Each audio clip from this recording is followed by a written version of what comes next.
2022 жылы 18 қарашадағы Қазақстан Республикасының үкіметінің номері 833 қаулысына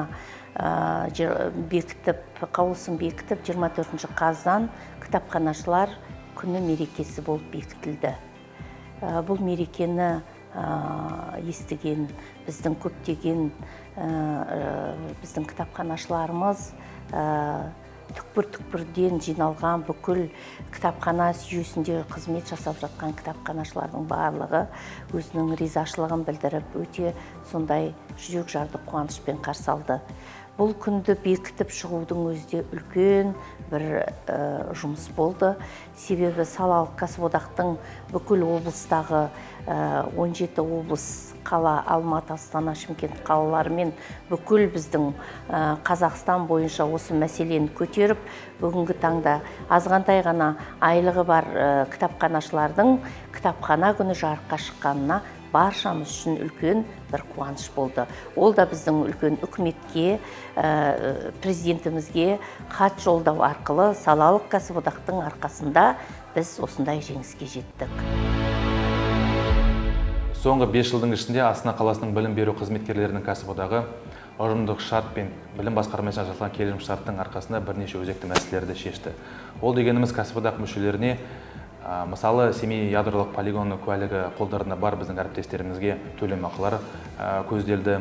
Сонымен қатар техперсоналдардың жазғы еңбек демалысына шыққан кезде сауықтыруға арналған жәрдемақылар көзделді.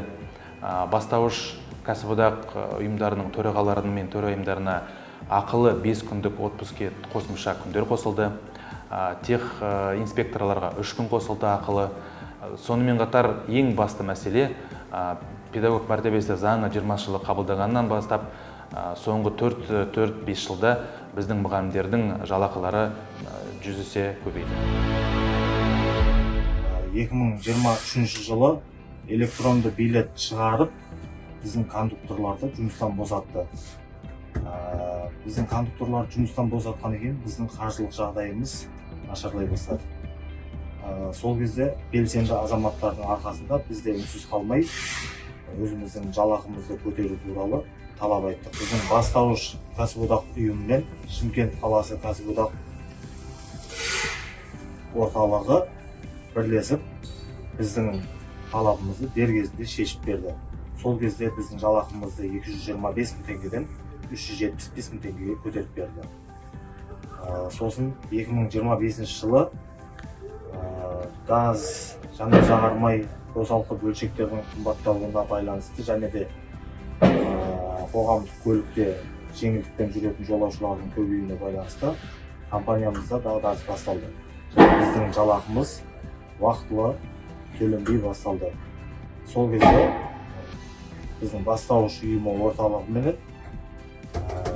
Шымкент қаласы кәсіподақтар орталығы бірлесіп Шымкент қаласы әкімдігіне барып, біздің айлық жалақымызды 508 мың теңгеге көтеріп берді. Бұл 508 мың теңге дәл қазірге өте жақсы жалақы. Шымкент қаласы кәсіподақтар орталығына үлкен рахмет, алғысымыз шексіз. Мен Аманғазиев Асылбек Аманжолұлы, Батыс Қазақстан облыстық мәдениет тілдерді дамыту архивисі басқармасы аудандық мемлекеттік архиві бастауыш кәсіподағы ұйымының мүшесімін.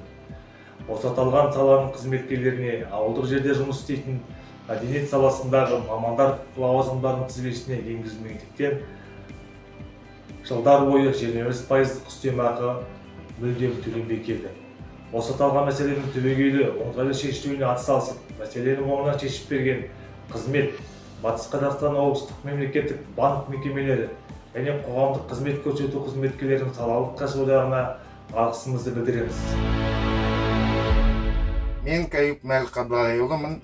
Осы темір жолда вагон сервисте слесарь электрик болып жұмыс жасаймын. Жұмыс жасағаныма 7 жыл болды. Отбасылымын, 3 балам бар. Былтыр 24 жылы маусым айында су тасқынынан зардап шектім, үйім суға кетті.